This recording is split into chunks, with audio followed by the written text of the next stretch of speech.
All right. What's going on, people? Welcome back to the Onyx Report, Black Masculinist news for the day. Hope y'all are well.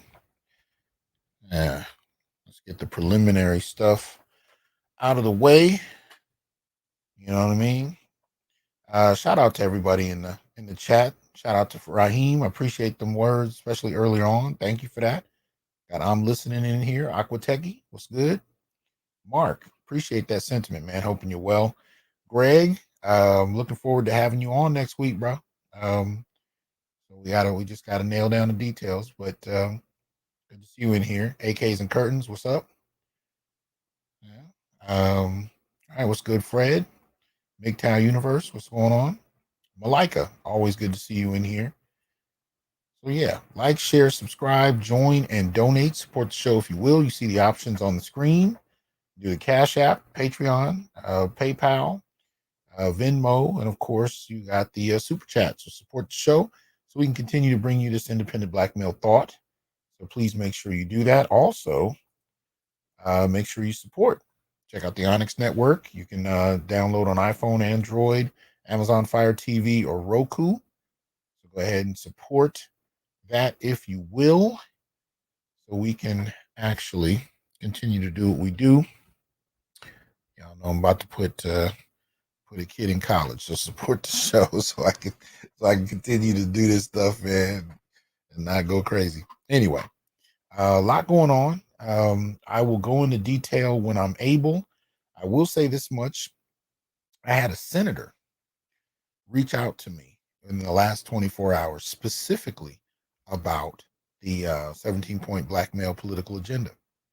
So, the work y'all are doing, it's starting to move the needle. We're starting to hear from various spaces wanting to collaborate, wanting more information, wanting to find out how we can do what we're doing, how they can meld what they're interested in and relate it to what we're interested in. So that said, I'll give more details when I have them, especially depending on the arrangement I end up developing with this person. So we'll see.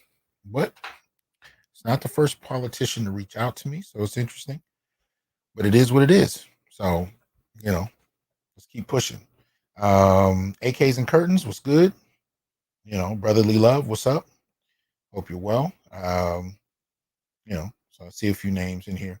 We're going to now we have to wait for Artisan. I think Artisan is in the process of getting out of work, so he'll jump in as soon as he's able. But I would like to welcome somebody whose show I've been checking out this last couple of months. I really enjoyed his content. He's been pretty active in the comments since we first got into contact, which kind of began with me, commenting on his videos. I like his channel. I think you should support it. Check him out. He goes by Laymens Journal. He has some really good reviews. And so, of course, I had to take up the opportunity to invite him to come up here and talk about Quantumania, so we can get that in. And of course, whenever I'm talking about sci-fi or comic-related material, I got to talk about Artisan. That's my boy. So he'll be up soon. Let me go ahead and welcome Laymen's Journal into the space. What's good, man? Hey, what's going on, everybody? What's up, Dr. T? Hey, man, good to have you in here. I've been telling people I've been enjoying your channel.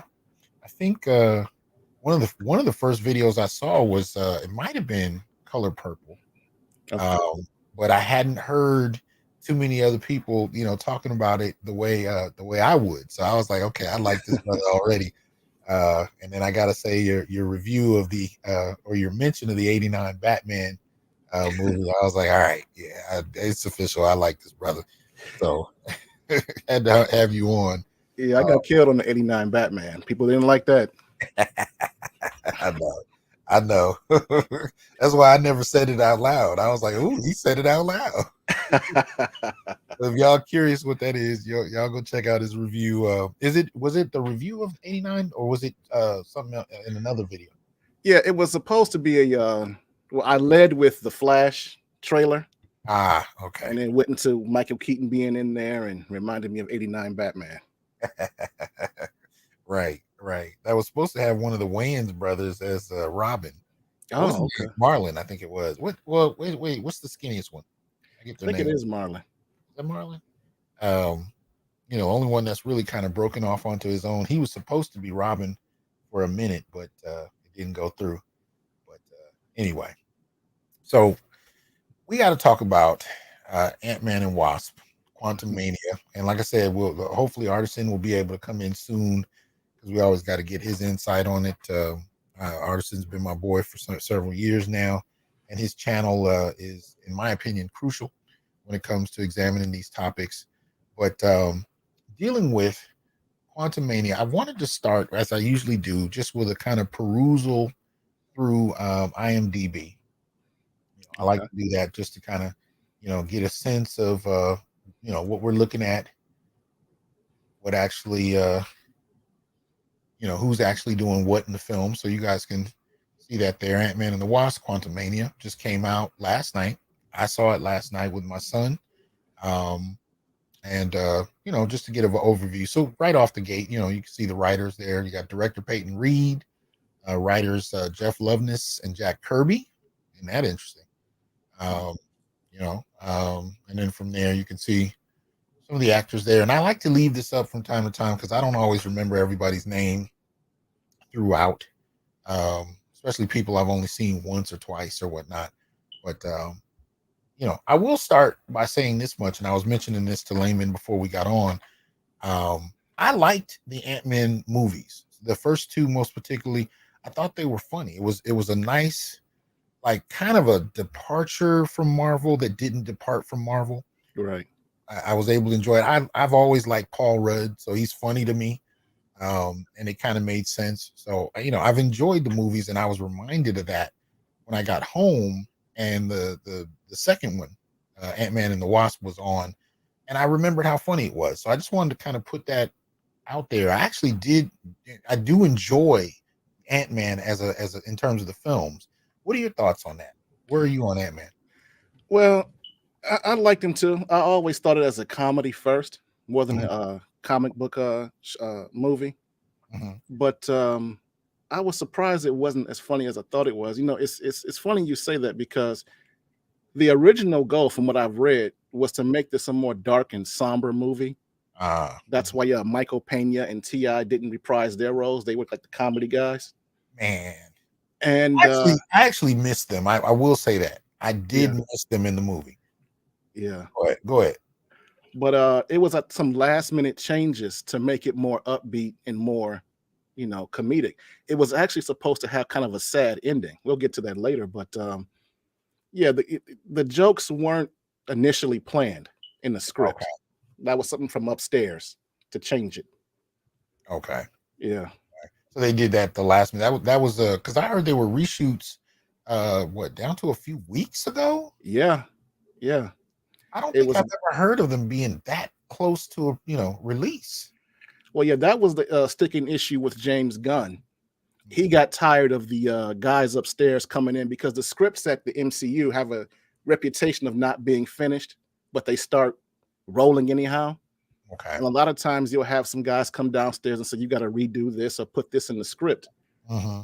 And so when he goes over to the DCU, his plan is to make sure everything is finished first. That's right. But they have a history of this. Well, and I support Gunn's position on that. I had a chance to see some of what Gunn plans to release. I'll admit, some of it made me a little sleepy, but I I mean, he's pulling some B and C level material out the back. But hey, Yeah, you never know. I mean, I'll be the first to admit, when I heard about Guardians of the Galaxy, I was quite bored at just the idea, and the idea of a talking squirrel on a screen really irritated me, a raccoon. But I enjoyed the Guardian series. I thought it was hilarious. So absolutely. and I was one of the few, or I don't know how many, that when I heard Heath Ledger was doing the Joker, I was like, the guy from A Knight's Tale. Like, I really wasn't Yeah, feeling it, and then I stood corrected. So I'll give it a chance and see what he's talking about. yeah. Um, I mean, in my mind, he fixed the whole Suicide Squad yeah, movie in 2020. I thought that was pretty dope. yeah, So we'll see. yeah, and I've enjoyed some of his other work. So I'm curious. It's just a question of whether or not these films have burned themselves out.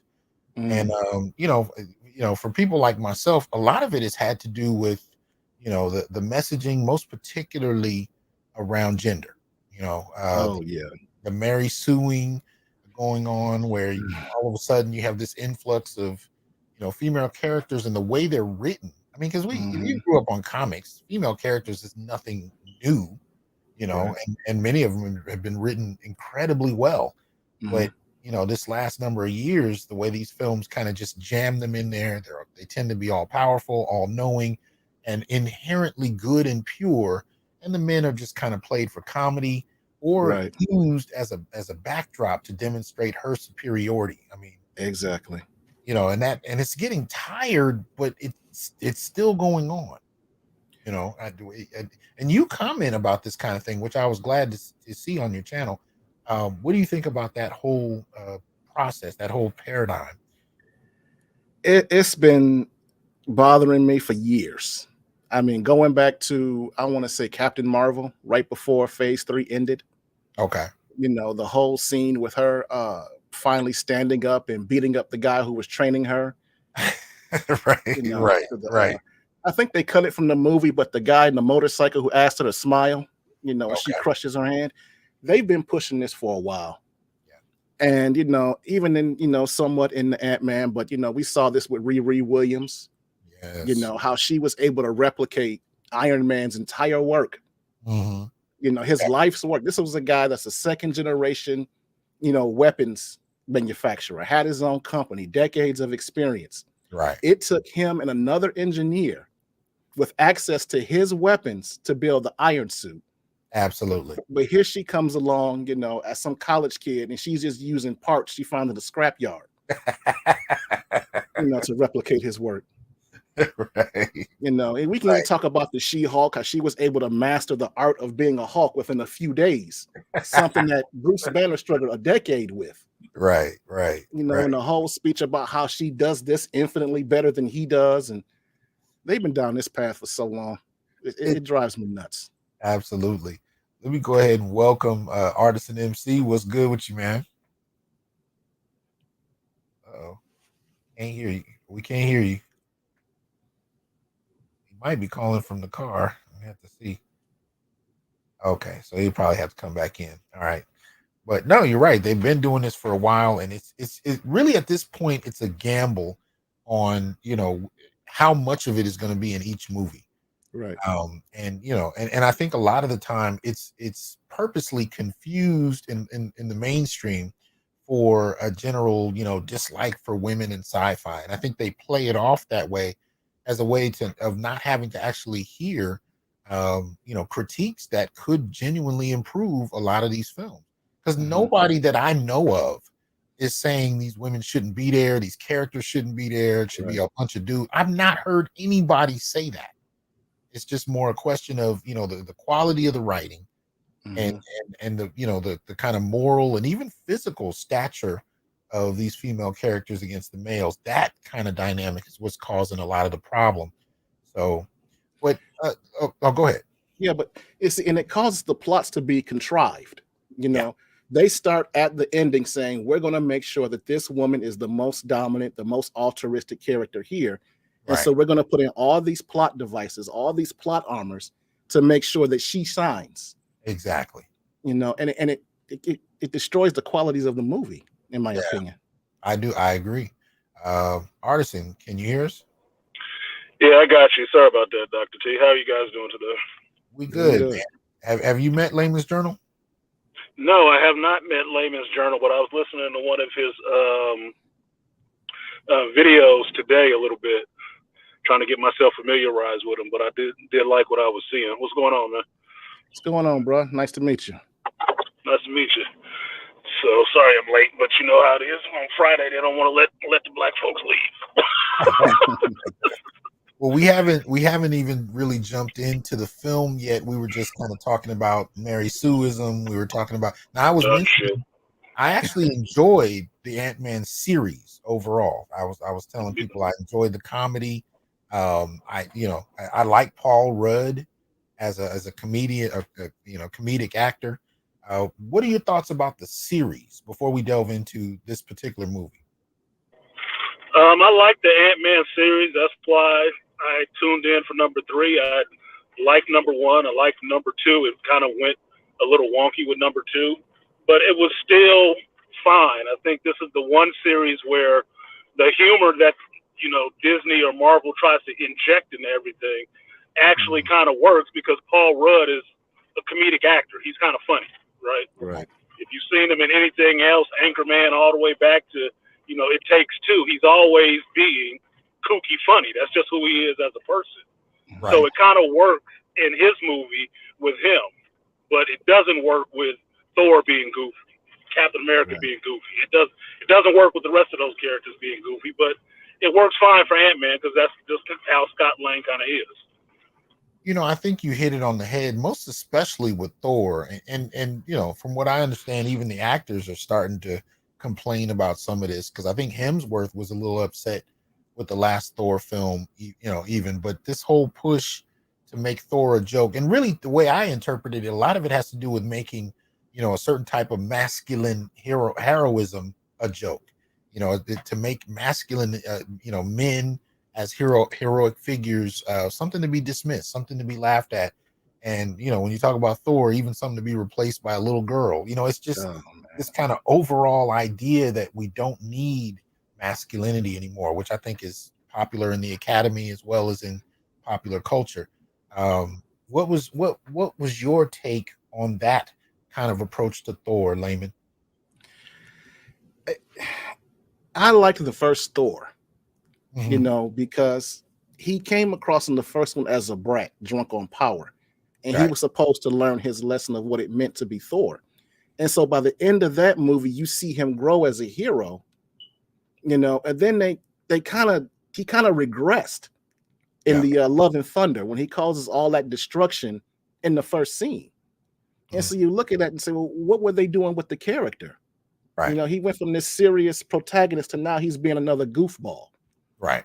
And I don't know what they're doing. And then the whole thing with Jane Foster and her upstaging him. And like you mentioned, the little girl. I mean, you know, I wasn't surprised that he was upset. I think Tiki Watiti, I think they fired him or something like that. But I know, I think they did. I'm not certain. Yeah, he's out of there. Yeah. Yeah, he's out of there for Thor movie.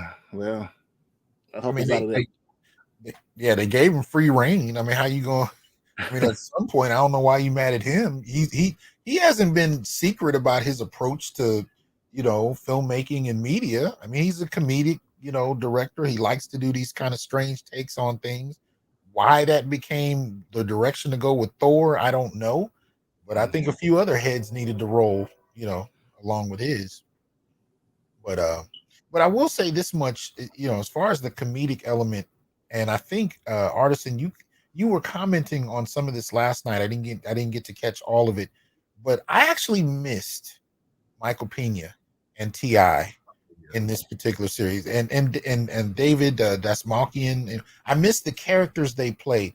What did you guys think of the comedic tone in this one compared to the last ones? Well, to me, I thought it was kind of odd. You know, I you know, like you said, I'm used to Ant-Man being a funny character. That's who Paul Rudd is. But from what I think I mentioned this earlier, it was supposed to be a somber movie. Right. And so the thing about Marvel, and I have this with the whole MCU, is the misplaced jokes. I mean, a classic example, I was going back thinking about that Black Widow movie. Okay. There's a scene on a helicopter when her and her sister are talking about how they're forced to have hysterectomies. Now, that's a serious topic. Yeah. But then they joke it up. Right. You know, and for this one, there were some moments that I thought were funny. But when you're dealing with Kang, who's a very serious character, the jokes just to me didn't apply. Maybe they shouldn't have had him as, that's another, we'll go further down with that one. But I just thought that it was a weird character to put up against Kang in this movie with the tone it was supposed to be. Okay.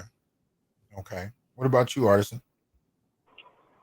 I think the mismatch with Ant-Man and Kang was because of Ant-Man 2, because you left him in the quantum realm, and that was where you wanted to go for this whole time travel situation with introducing Kang. You had to have him introduced through Ant-Man. You know, Ant-Man is what got you into the quantum verse. Kang is there. You have to have Ant-Man introduce Kang the rest of the way into, you know, this whole Quantumania situation. The whole thing with demasculating the male characters, it is just to build out the female narrative that, you know, anything you can do, I can do better. Now, it doesn't work for Thor because they Love and Thunder threw away a lot of really good character development for the character of Thor that led all the way up to Endgame, and they threw all that shit away to go back and do Love and Thunder. They totally regressed that character back into a juvenile from all the real meaty work that they did with him in the Avengers movies and the Thor movies, just to take him backwards to be a buffoon. And that was, it wasn't necessarily in service to, you know, Hemsworth's daughter who got to be in the movie. That was his daughter in the at the end. But it was to play up Jane Foster being Thor and everything else, and how Taika Waititi sees these masculine characters. I never liked Ragnarok. I've been very adamant about that. I didn't like Ragnarok. I didn't like it. I like Taika Waititi. I didn't like what he did with Thor. I just didn't. It just did not work for me. So Love and Thunder was no surprise to me at all. It was just, I was holding my nose, and I should have worn my hip waders too. I should have had my hip waders. Okay. Well, I will say, as far as the Ant-Man universe, we can start going in on the film itself, especially now that we got Artisan here. But I will say, not only did I miss T.I. and Michael Pena. This is weird. I even missed the ex-wife and her new husband. Like what I liked about the Ant-Man series is they had like this family kind of humor thing. And they even brought in Randall Park as Jimmy Woo, the FBI agent. He actually made me laugh in the other movie. Like I enjoyed the levity and all of these people bringing in all these other elements. And I don't know if you're going to make a trilogy and you cut out 5 or 6 people that contribute to that. It just felt like something missing in that regard. But that's that may just be me. But but starting in on this film itself. So, go ahead. I agree with you. There. No, I was just going to say I agree with you there. I forgot about T.I. The reason why T.I. and Michael Pena were not in it is because one, it happens in the quantum verse, and two, T.I. was going through all that legal crap. Because as soon as that legal situation popped up with him and them girls talking about he did something to him, that ended his Ant-Man career. That was it for him in Marvel movies. You know how they do on that Axe James Gunn, right? So he was out of there. So since it happened in this other place where they're not necessarily superheroes, they were X'd out of the story, along with the ex-wife and the stepdad that were X'd out of the second movie. You didn't even see them at all. That was kind of old, but no, you saw them a little bit over for them. Right. Now I did hear they were supposed to have. There was a scene with Jimmy Woo at a coffee shop that they X'd out. Well, they showed it, but he didn't have any speaking lines. He was just sitting there smiling, Right. And I was just like, he was actually. Now we also saw him in the Wasp series. I mean, not it was WandaVision. WandaVision. Thank you. We saw him there. They got to kind of show him a little more, but I thought he was hilarious in Ant-Man 2. The banter, him and Paul Rudd had, I thought it was hilarious, and I wanted to kind of see a little bit more because they did have elements, where you see Ant-Man just walking around, Scott Lang walking around San Francisco. So I thought they could have brought it in there, but who knows? But starting in on this film, what was both of your impressions on the just the first 10 minutes or so, just coming into it? And I'll start with Artisan. What was your impression of the film as it started? What were your thoughts? We still got you? I think he's frozen. Okay, he might it might kick back in, or he might have to go out and come back in again. But Laymen, what are your thoughts as far as the beginning of the film is concerned? I did like the part with him walking through the city. Okay, I thought that was pretty cool when he was narrating his book. And it was kind of funny with the coffee shop and the guy calling him Spider-Man. It started off pretty good. The opening persons, I was kind of shocked with the switching of the casting of the daughter. I guess we'll talk about that later, but I mean, we can talk about it now. Go ahead. Well, because this is going to go into the whole Mary Sueism, the whole discussion about them having future plans with her. But I mean, I was liking the movie right off the bat until we find out she was coming out of jail. Right. And I said, "Oh, here we go, because she was caught up in this protest, and you see the altruism starting to build with the character, right? Where she begins to then preach to him about how you should be doing more as an Avenger, right? Why you just sitting back?" And I said, "This starting down this path already." Yeah. We start to see it very early on. So, she and that to me, that moral superiority was already starting to kick in. Yeah. And so we see this early in the film. Scott has given us a walkthrough. We're starting to see what's happened since the last movies. He's written a book. It's done well. Hope is running her own corporation. Right. She's taken over her father's corporation and it's doing well. So she's this hyper-powered CEO doing her thing, and yet they still seem to have a great relationship, wearing the suits and going out for picnics, and whatnot. But, so everything is kind of this perfect kind of dynamic, except the daughter, Scott's daughter, is gotten into this activist thing, and Yep. she's even using PIM particles as far as this protest thing is going along. And so one of the early dynamics I noticed was how everybody in the family was really aware of her growing activism except for her father. Right. And they all kind of had this perspective that she was right and he was just a little backward on all of this. Was that anything that jumped out to either of you? Well, yeah.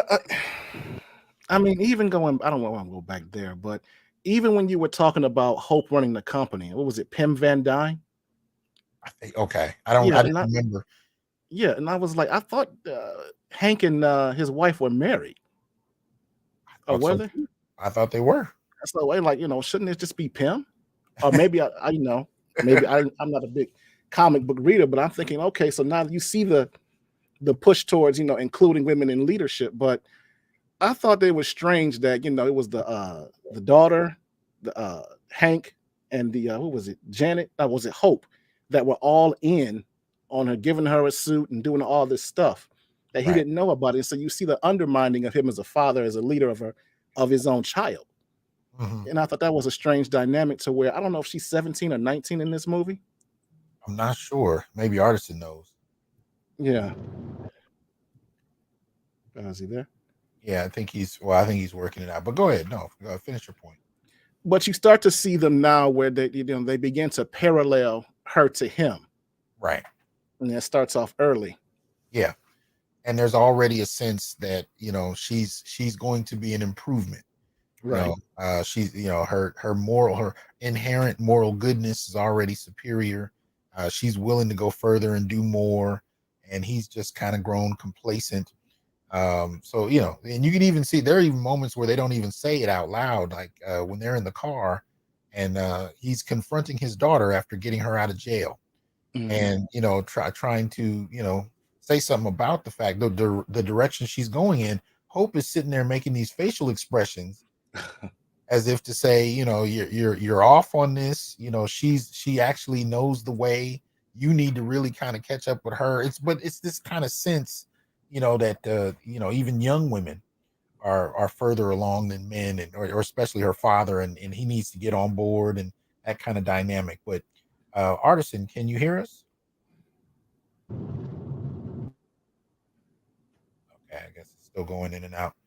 All right. So obviously, and you get this in the trailer, and obviously this is a spoilers show. So if you're not wanting to, go through the spoilers, please feel free to check off and come back after you've seen the movie. But so far what we were talking about hasn't really, broken much from the trailer. But you Right. get this moment where, we find out that the daughter is playing with quantum technology, right? So she's exploring it. She's getting the help of Hank Pym, and she's created something that allows us to scan what's going on.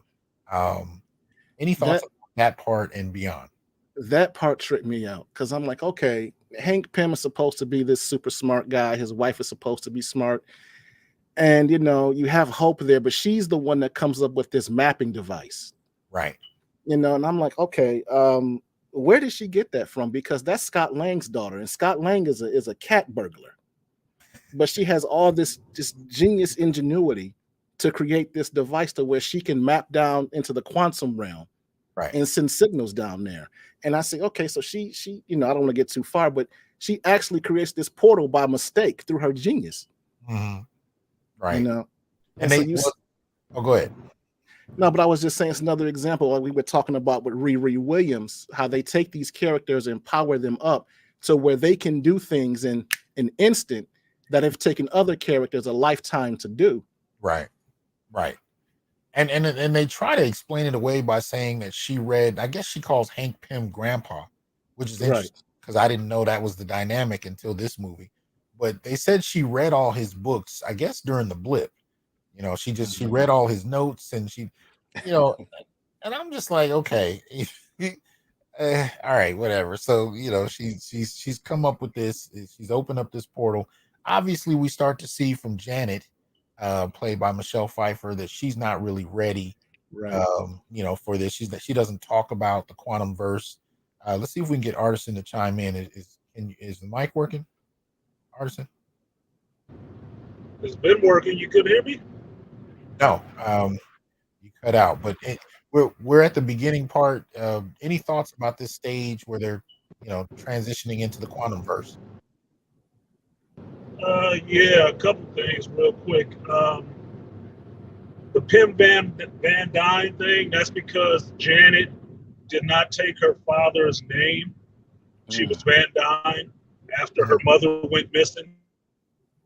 Okay. Her father, so she was going by Janet Van Dyne. And then going with the boss chick narrative, she hyphenates it. She takes over a company and becomes Pim Van Dyne. Now she likes her father again. She takes his name on again, so that it gives her legitimacy of being running this company with Pim particles, right? Whoop-de-doo. His daughter, Scott Lang, in the comic books, he is like an electrical genius, right? Okay. He's pretty smart. He's not just a cat burglar. He's not a dumb dude. He actually went to jail in the comics for doing some electrical engineering shit, right? Just got tripped up. So they don't play on his intelligence like that in this movie at all. He seems like he needs everything explained to him, when in the first movie he was able to figure out security systems and all the rest of the stuff, and you hear why he ended up in prison to begin with. And it wasn't from just doing some dumb stuff. It was actually figuring out how this company was laundering money or something like that, and exposing, right? Wasn't he? Didn't he erase like a lot of people's debt with the banking industry? And I think they're trying to make that tie to his daughter's activism now. Wasn't that part of it? Yeah. It was a little bit of that messing with the company, and that's why Hank got on to finding him, because he saw what he had did to expose this company and the intelligence he used to do that. And that's why Hank actually picked him, in a sense, to try to get him to be his Ant-Man. Right? Okay. The other part about it, yes, I don't agree with Cassie. Well, while she couldn't be a dummy, I don't think 5 years of studying somebody else's journals would make you smart enough to build anything that they did, especially since Hank Pym has been guarding this stuff for about 30 plus years and nobody could duplicate it. Only Hank could do it. So I don't buy that, but that's a contrivance for, script purpose. Okay. The other thing with them checking Scott, I do think they undermined Scott as a father with all that. Everybody was in on what was going on with his daughter, except for him. Like, he had his eye and his head in the sky and not listening to anything else that was going on. That was bullshit. But that was the main, Scott's whole thing was his daughter. So I don't think, even if he wrote a book and was traveling, he would not be taking his grown daughter with him to do that. Right. Okay. So as we start to transition into the quantum verse or whatever, what are you guys' thoughts? I mean, we're starting to meet some of the people down there. We're starting to get a sense of what's going on. Janet is being secretive even in the midst of everybody realizing she hasn't told them anything. What were your impressions around this stage? Want me to go? Yeah, go ahead, Laymen. From a visual standpoint, I did like the quantum verse. I mean, the quantum realm. Okay. It had this psychedelic type environment with the properties of like space and underwater. I thought that was pretty cool to look at. It kind of reminded me of Star Wars with the diversity of characters they had down there and different, I guess you would say, life forms. Some of the scenes, but it was kind of odd to me. Well, I don't want to jump too ahead. Why she was kind of secret. Now we find out why later, because of the relationship she had with Bill Murray's character. But yeah, in the whole thing. But I was asking myself, well, why she never told them about Kang? If there was this big bad danger down there, right? I think she would have told them, hey, you don't want to mess with the quantum realm because there's someone down there you don't want to see. Right. But from the aesthetic of the place, I liked it. I thought it was pretty cool. Okay. Artisan, any thoughts about that? Yeah, I did like the the renders of the quantum realm. I did think it was very colorful, which I did like. It wasn't all muted. It was a bit of a change from the regular Ant-Man movies.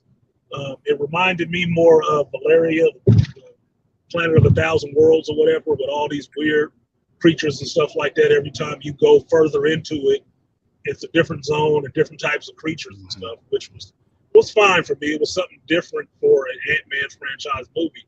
And it really made me think that they really gave a damn about the character for a minute, you know, and spent some more money on this, even though they were, you know, filming on a volume.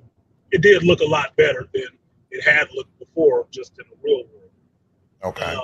Michelle Pfeiffer holding on to a lot.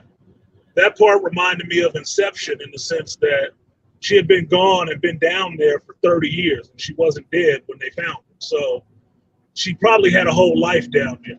Like Inception, when they fell into limbo, they were down there a long time. They had a whole life. So I'm not knowing women. I'm not surprised that when she came back after 30 years of doing some things, she don't want to talk about it.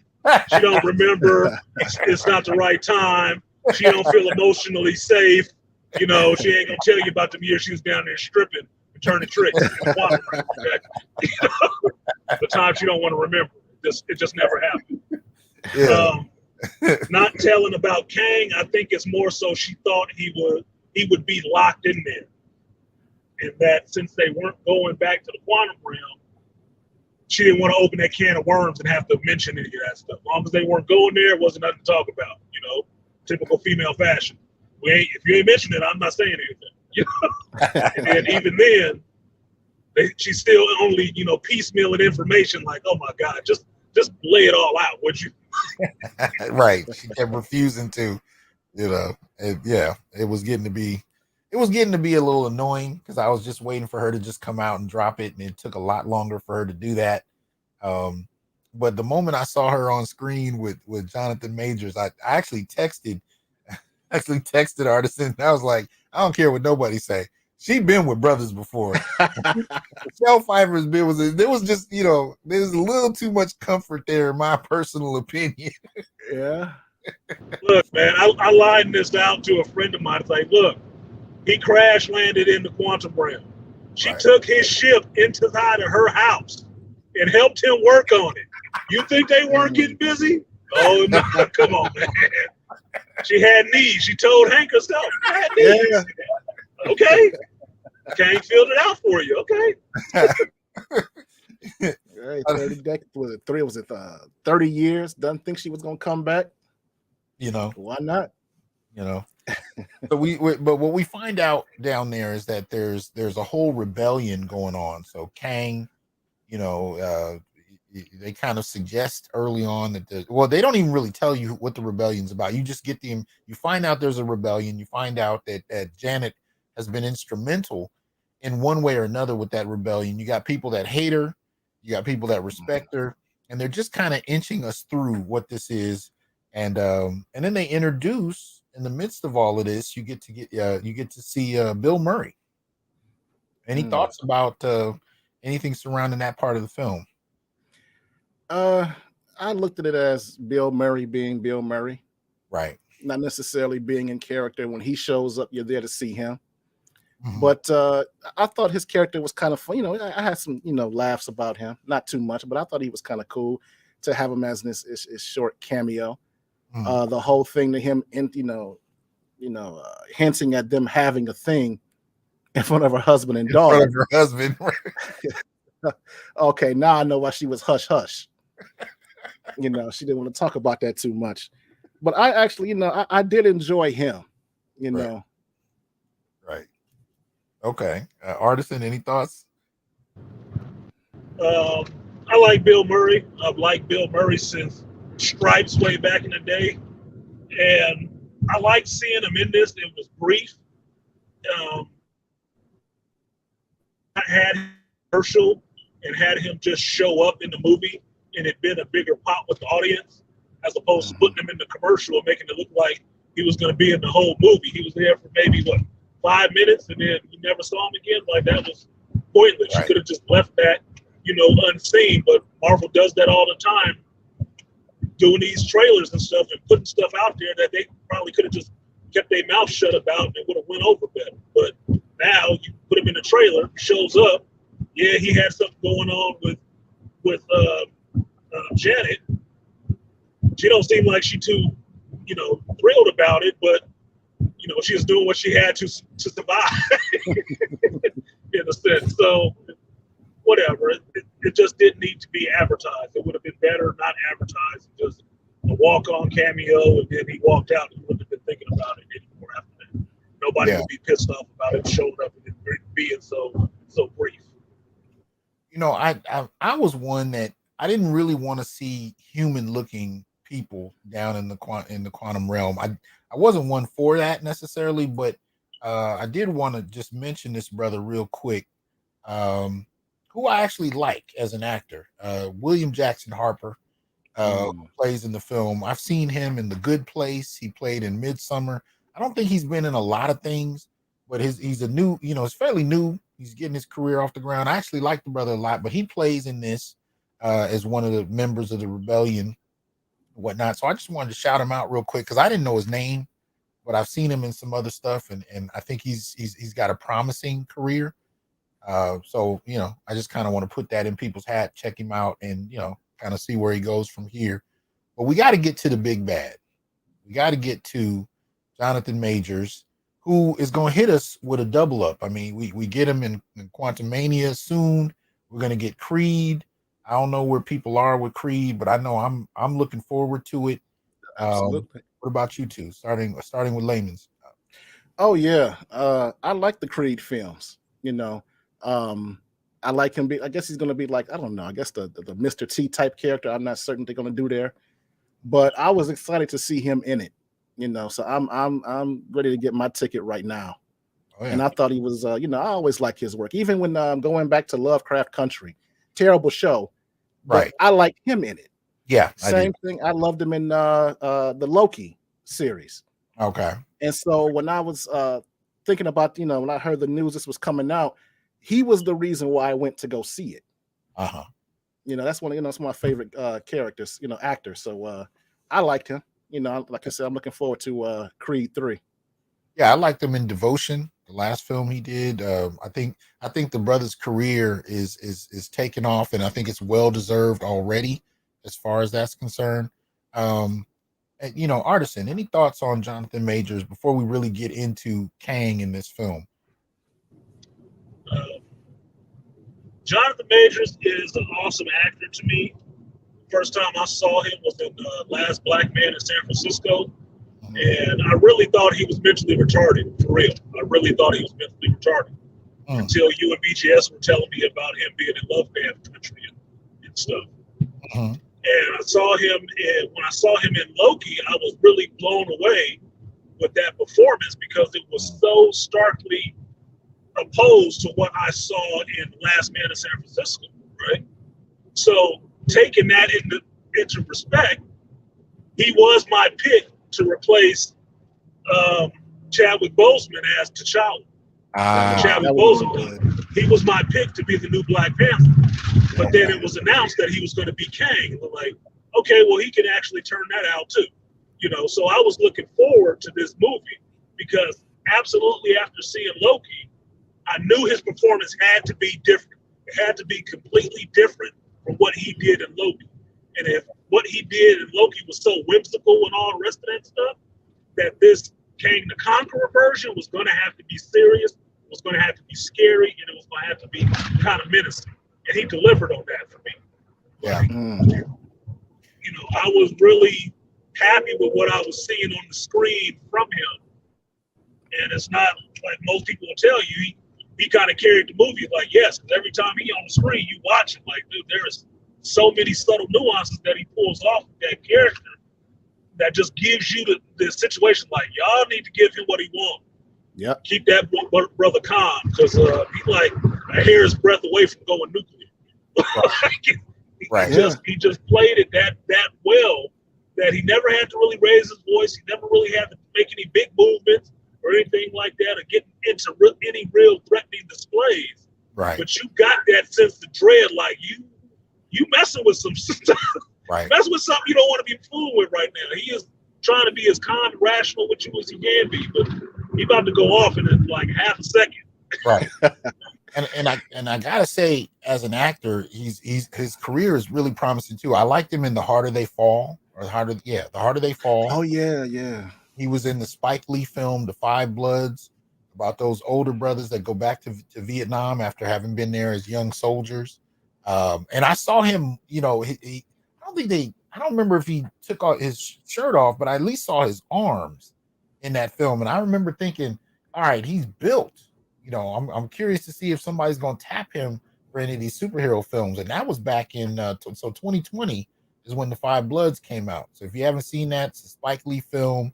You got him, you got Delroy Lindo, Clark Peters, Isaiah Whitlock. I mean, you got a group of brothers in this film about them going back to, and Chadwick Boseman, by the way. That's right. He was the commander. Yeah. So I thought that was an excellent film. But like I said, Jonathan Majors is really coming off. He can be powerful. He can be goofy. You know, he can play a lot of different, approaches to things. So when we get him in this film, you know, we finally get to meet him having crash landed, you know, and well, I guess having been exiled and crash landed into the quantum realm. And the first person that he meets is Janet, right? And as you brother said, she takes him in to her home, and she's trying to help him rebuild the fuel cell for his ship, which can apparently take them anywhere. And it kind of goes from there.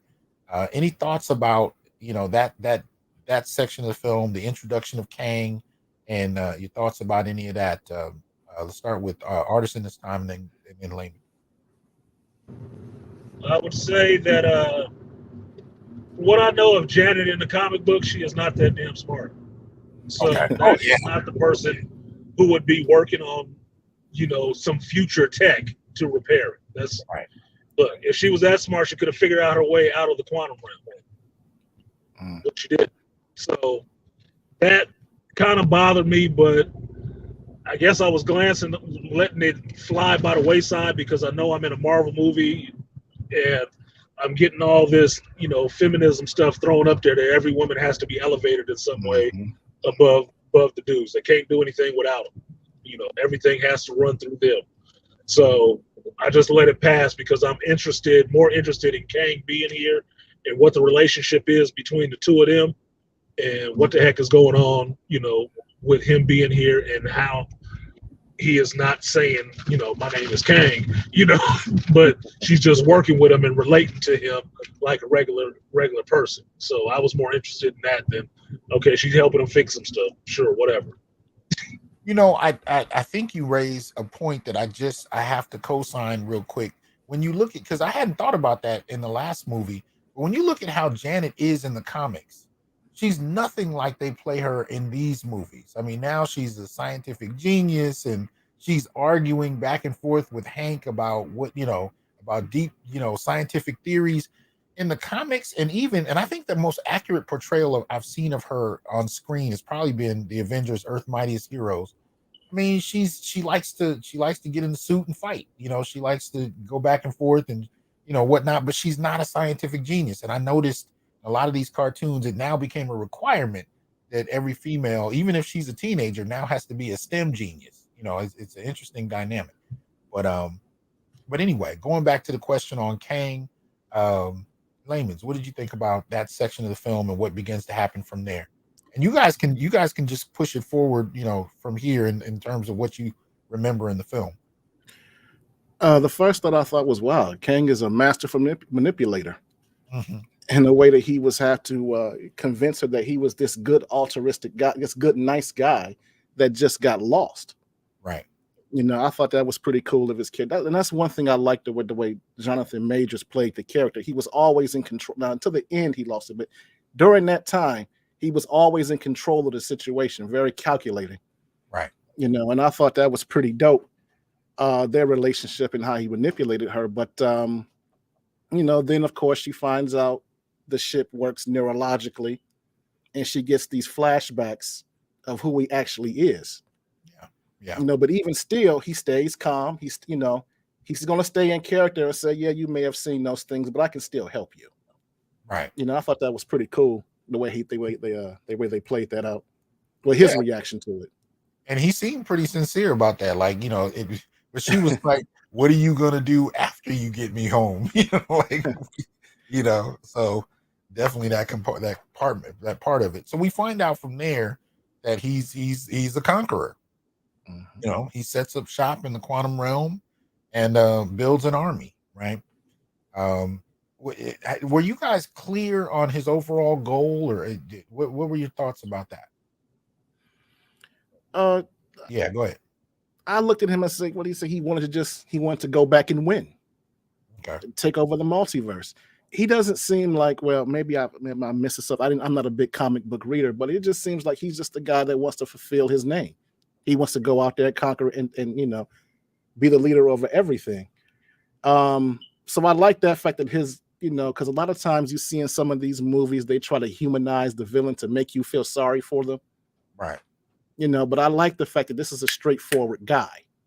Mm-hmm. This isn't some trauma that he had as a kid that he now wants to, at least not in the movie, that, motivated him to be that way. Like even with Thanos, we got the idea that he was just trying to help with hunger and the shortage of resources.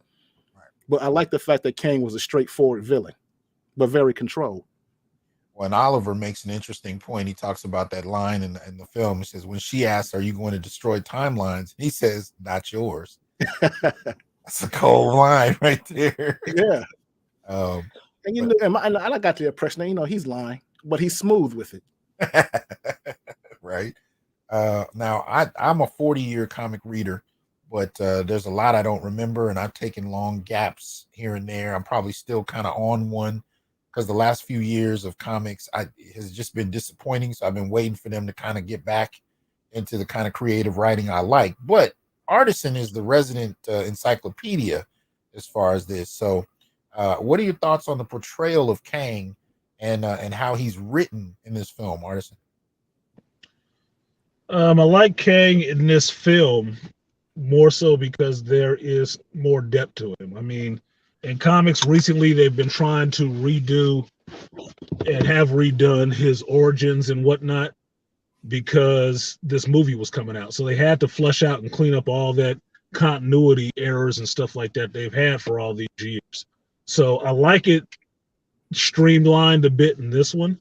Him being exiled to the quantum realm, but trying to get back out to get back to the other Kangs and deal with them is something that I would expect of him, but he needs a little bit something more of why he wants to do all that, not just because he's a conqueror and he can do it. It has to be something a little bit more than that for me. That's the only thing that I thought was missing, that the first primary goal for him was, I need to get out of here. And the second goal was, I need to get out of here because they exiled me to this place. So I go back, take my vengeance on them. And then after that, I'll take over every one of these multiverses, because all the Kangs are doing the same thing. They all, supposedly fighting against each other, Highlander syndrome. So, right. Right. Let me see here. I'm having some screen trouble for a second, but if anybody else wants to chime in while I fix this, please do. This thing is stuck. Come on now. All right. I would say I like the turn in his Jonathan Majors performance when Janet touches the core and actually gets those visions and whatnot of what he's done. Mm-hmm. I would argue that he never said he did those things. He wanted to talk about what she saw. Right. She automatically assumed it was him, but he knows, even at that moment, he knows there's more than one of him. She doesn't know that. Mm-hmm. But he never seemed thrilled that she found out. His character and demeanor just totally switched up and just start talking to her like real cold business about, well, yes, that happened. Yeah. That happened. Yes. Yeah, that happened. Yeah, it did. So what of it? Like it's just, did you get the paper off the porch? Like, yeah, I did. So And that's a really good point, though. I hadn't considered that what she might have saw, he may not have done, or it may have been done only in one timeline. Like I hadn't considered any of that before. That's a good point. Yeah, I mean, for my thinking, what it showed, what she saw, the visions that she saw, was the multiversal war happening. So Right. that was Kang's in different timelines destroying stuff, and he's making his pitch about what what he wants to do and get out of there. But he's not talking about anything that he did to get there. He's not talking about that. So it could be said that maybe that wasn't him. Maybe that was just his vision of seeing the multiversal war happen and not the stuff that he actually did. Exactly. Exactly. I won't go into detail yet. We can do that later if we feel like it. But I will say that this movie leaves you wondering if he really was a villain. And you have to kind of debate with yourself. Was he a hero? Was he a villain? Which one could he be? Kind of like, some of my favorite villains. I mean, here you have Thanos. In the comics, Thanos is a straight villain. In this one, he's actually talking about preserving life through killing half the population, right, of existence. There's a kind of slightly heroic bent you could go on even with Thanos or Killmonger. He's a villain the most, but to African American, he might be more of a hero than a villain, depending on who you talk to. With this one, you don't quite know. We don't really have any confirmation even by the end of the film, but it leaves you with enough to wonder: is he actually a villain? Is he actually a hero?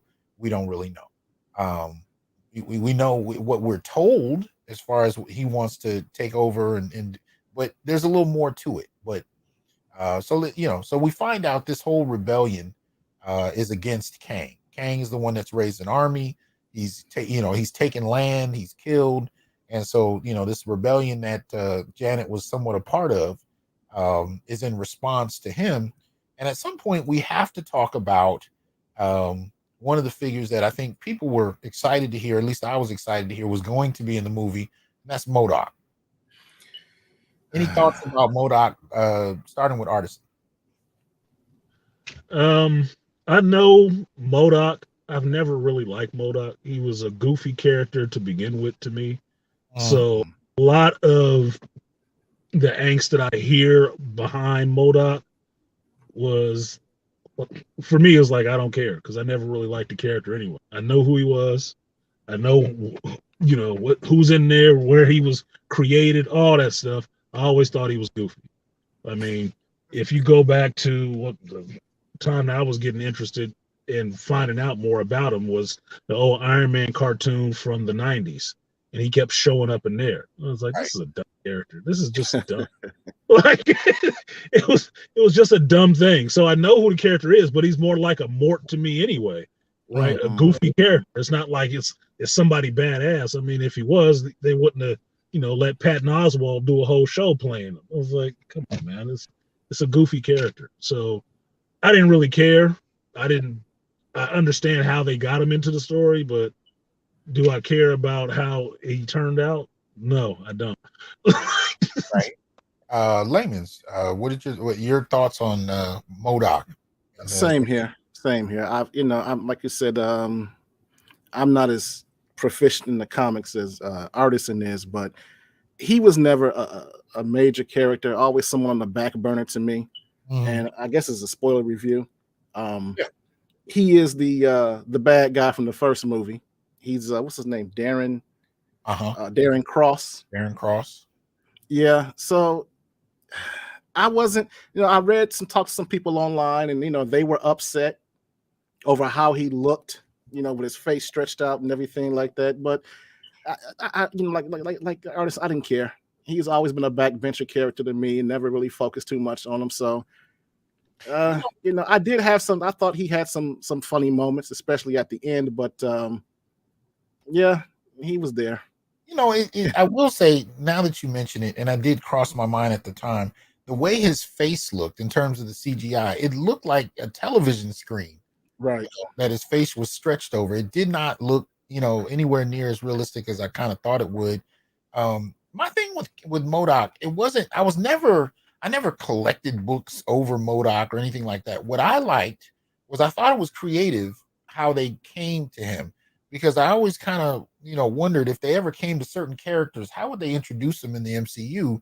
When you look at MODOK, it's like, okay, how is that going to work? But using, Darren Cross after the first movie, I thought was a little stroke of genius, even though this character is not particularly, big. I thought it was a creative way to introduce him Right. in that respect. So I was kind of taken aback by that. I didn't think they would go that route.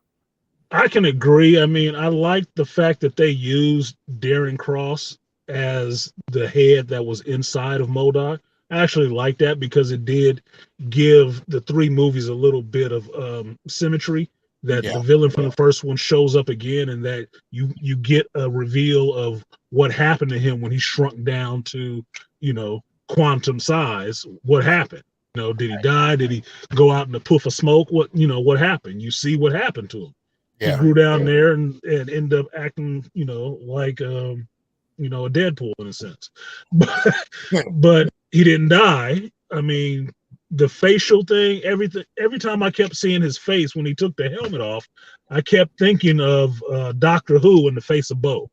Right? If you ever watch Doctor Who, there's this face of Bo that lives at the end of time, and it's a big head in a glass jar. That's what the heck it looked like. And that's what I kept thinking of every time I looked at it, like face of Bo, face of Bo.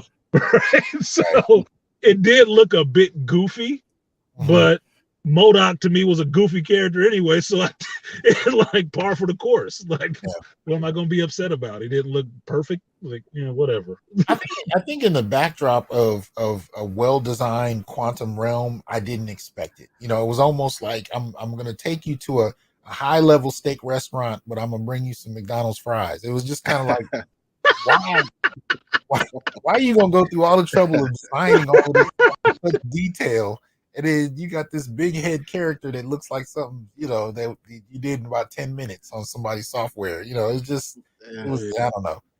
Cabbage Patch Kid, yeah. Right. Super deformed Cabbage Patch Kid. No, that's how MODOK always looked to me. I mean, in cartoons and comics, MODOK is a threat because he's really smart, right? In this, he's not really that damn smart. Even giving him Darren Cross, which kind of messes up in the comic books, Darren Cross becomes a different character, right? But even giving him Darren Cross's intelligence, they play him like a goof too, which is like, oh, okay, well, what the hell ever. I mean, he's obviously gonna die in this movie, and that's what was playing in the back of my head. Like, this is has to be the one and done for him. Has to be, because they're not gonna bring that actor back again to play MODOK all over again. No way. Which character did he play in the comics? Did he become? In the comics, he became Cross. He ended up being like purple and some shit like that, and had some of those Pym particles in him. It was in the the Ant-Man run that I like with Scott Lang, is trying to get his life together and moves to Miami to be like a private investigator, having his own business and stuff. Pretty much what they pulled into the Ant-Man first movie is what the comic book was happening with Scott Lang at that time. Okay. Well, we can open it up now. I wanted us to, kind of at least intro the film, get to Kang, give the basic broad strokes in terms of this rebellion against this conqueror who's created his own army and is looking to go out into the multiverse and take over and whatnot. But really, anything that jumped out to either one of you, and I'll start with Laymen's here. After we figure out who Kang is, you got the whole crew is down there in the quantum realm. Anything that jumps out to you at that point that you want to talk about, feel free to. What jumped out to me? You got Scott there with his daughter. Everybody gets separated, but yeah. Well, and this is where one of the things that I did like about the movie is the whole family thing. Okay. And that's where you start to see Scott and his daughter work out their differences, and you start to see Hank and Hope start to press Janet about what was going on. So I thought that was kind of cool to put that family streak in it, which is something I didn't expect from an MCU movie as of late. Other than that, I think it went straight forward. Nothing really jumped out to me up until that point. Okay. Artisan, anything after we find out who Kang is that jumps out at you? I like the fact that these rebels take them in, and one of the ways they have to communicate with everybody is to drink the ooze. Like, right. I'm sitting here thinking about this. It's like, why wouldn't anything down in the quantum realm kill them if they ate or drank it? That's the thing that's jumping out to me. Is like, wouldn't that kill them? They're not human. Even though there's other people walking around that look human, they're not human. So wouldn't their body not work the same way? Right. If food and drinking stuff down there, it's like that should have killed them. But okay, whatever. I did like the fact that Scott and Cassie had time together, because for me, that is the core of why I like the Scott Lang character, right. Is that he and his daughter have a bond, and they have a tight bond, right? Regardless of anything else that's going on, Scott is always a father trying to do the best he can for his daughter. That's what drew me to the Ant-Man movie to begin with, and they've kept that in there. So I like that part, and I guess I can thank Peyton Reed for that, for actually holding to that family dynamic, because that was completely blown up in Wakanda Forever. That was completely blown up. Yeah. So having one movie that actually has a father and a daughter together, and it's actually a functioning relationship and not something dysfunctional like in I don't know, Guardians of the Galaxy, where the dude stole you from your dying mother, and then he decides to want to be your daddy, and have fatherhood rights for all your siblings that he took and got killed. I'm like, at least this one is actually a functioning family in a normal sense. Like, it's a dad and his daughter. He gets some angst because she wants to be an activist, but at the end of the day, she still loves her daddy, and she know he loves her. Cool, fine. Let's just hold to that and roll on from there. Okay. Let me see here. I'm thinking of I knew that they were going to show, I guess, what is her name? Stature, his daughter, when she gets a suit. First of all, Scott didn't know that his daughter was going to get a suit. He didn't know she had one. That kind of slightly bothered me as well, but she already has this suit. We finally get to see it when she's down in the quantum realm, and instead of having the wings and the stinger, she has, like her father, the capacity to get larger or smaller. And so they kind of have that in common or whatnot. But, isolated in and of itself, I didn't mind. But when you think about what's been going on in the MCU this last few years, with all the characters that are being replaced by female versions, from Hawkeye to Hulk, to Captain America, even, to Iron Man. I mean, except for, I think pretty much every major Avenger, everyone has been replaced by a female. So, I think there was some question as to whether or not, Scott Lang was going to even survive this movie, because we all knew his daughter was going to get a suit at some point. But I thought he was going to die when I was seeing the, trailers. Yeah. It wouldn't surprise me, but you already get this sense that now that she's out, she's doing this work. If the Avengers come back together, it's going to be hard. It's going to be hard for me to imagine them not pulling all of the women together to make this Avengers. The Avengers come back together as A-Force. It's not the Avengers. It's A-Force. I mean, at this point, I said it in my comment section to I think it was Morpheus or something like that. That at this point, it's just A-Force and the Young Avengers that are set up. Like, once Cassie aged up in Endgame, it was already set in stone she was going to replace him. And I believe, I said this last night on my reaction, that I believe that the reshoots that they did for this movie was that ending, that Scott actually initially probably died at the end of it, just for how it was shot and how it ended with her standing looking at the portal and him being in there getting the, getting that Creed work. That would have been a perfect point to end the Ant-Man's journey and pass it off to his daughter. But I think because of everything that's going on outside, in the meta of this stuff, with people being really pissed off at Marvel, for swapping in all these females and replacing all these characters. They Right. took a backpedal Right. after, Wakanda Forever, and that was the reshoot that they did. They kept Scott Lang in there. Yeah. So Yeah. Go ahead. go ahead. No, that right there, I was expecting that whole MCU thing to happen. Yeah. Because we've been talking about with Shuri and T'Challa, She-Hulk, and the regular Hulk, female Loki outshining regular Loki. You got Riri Williams. They replaced all of these with women, even with Jane Foster, upstaging the Thor and him having his replacement training his daughter towards the end. I was totally expecting, and that goes back to what we were talking about earlier, when they recast the character of Cassie Lang, because they wanted a more stronger, more established actress in that role, who already has some, big films under her belt.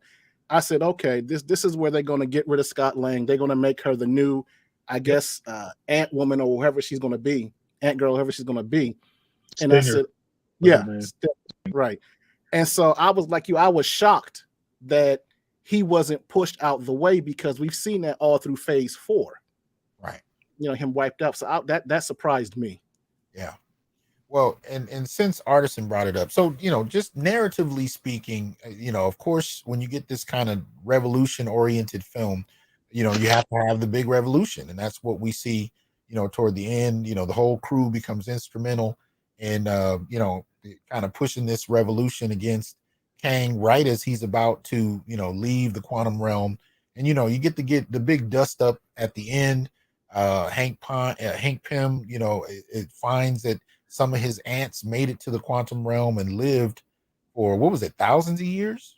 Yeah, they slipped into some time envelope and built a whole society over 1,000 years. I was digging that though.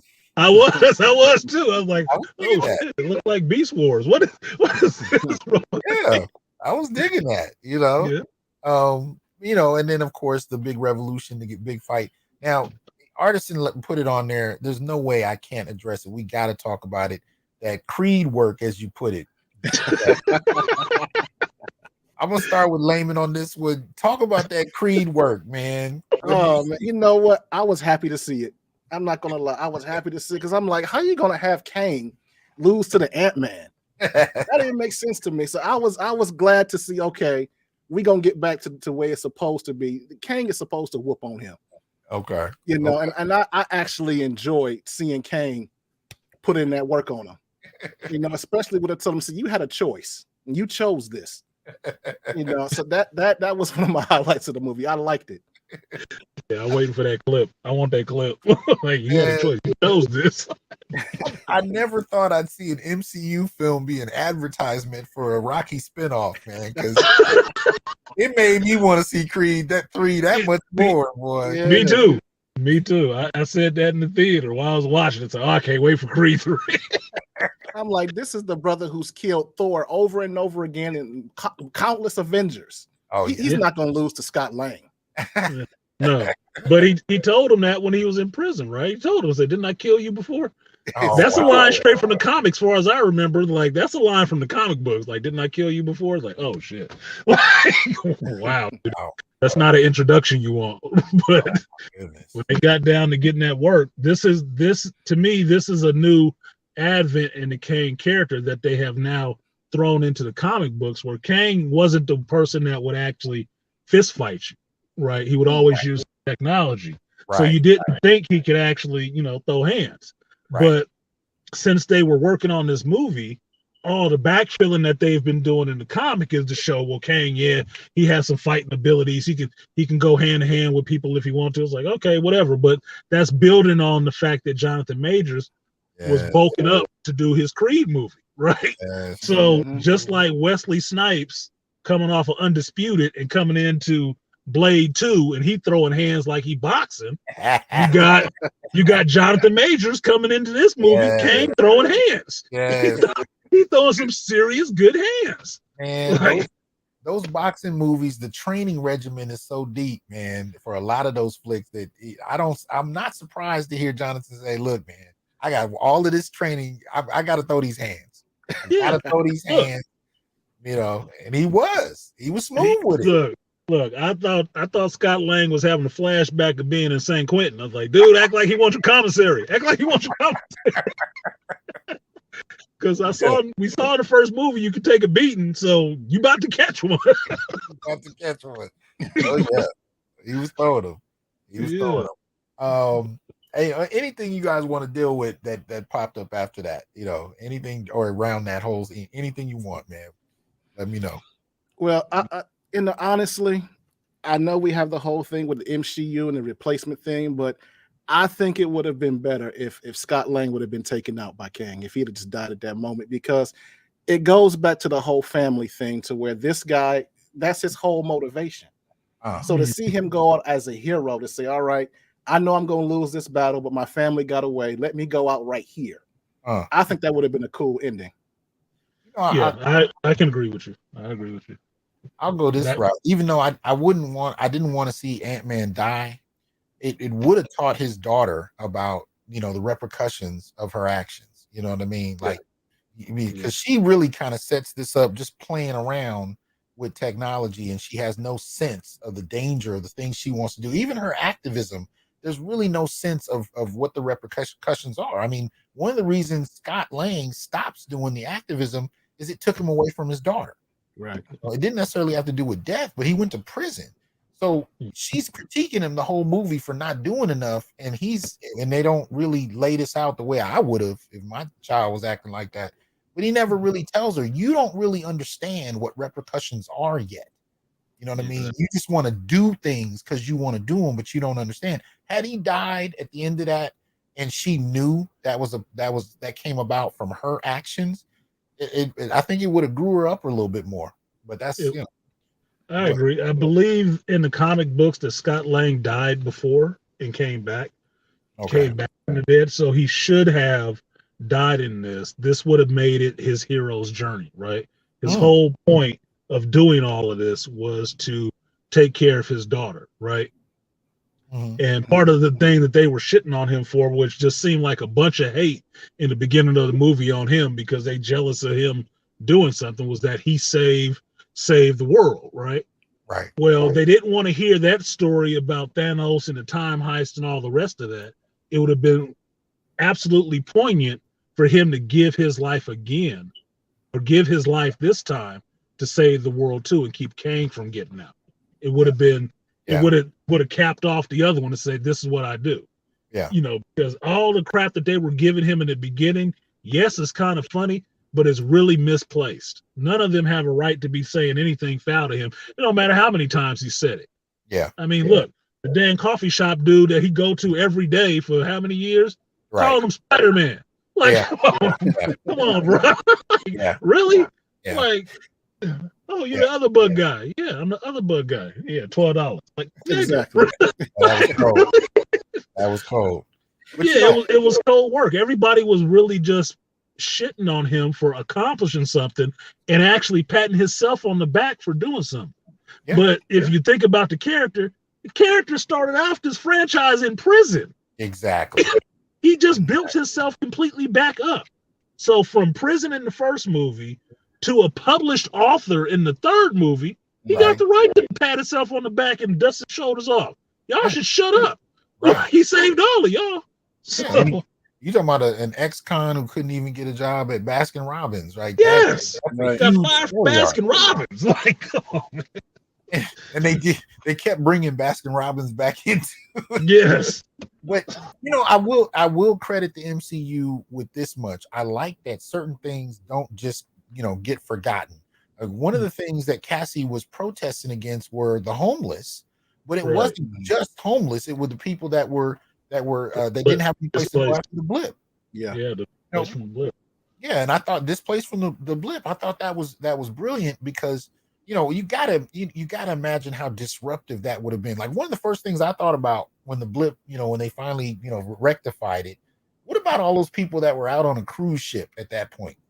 Oh, Jesus. You know, I think about shit like that. You know, if you're right.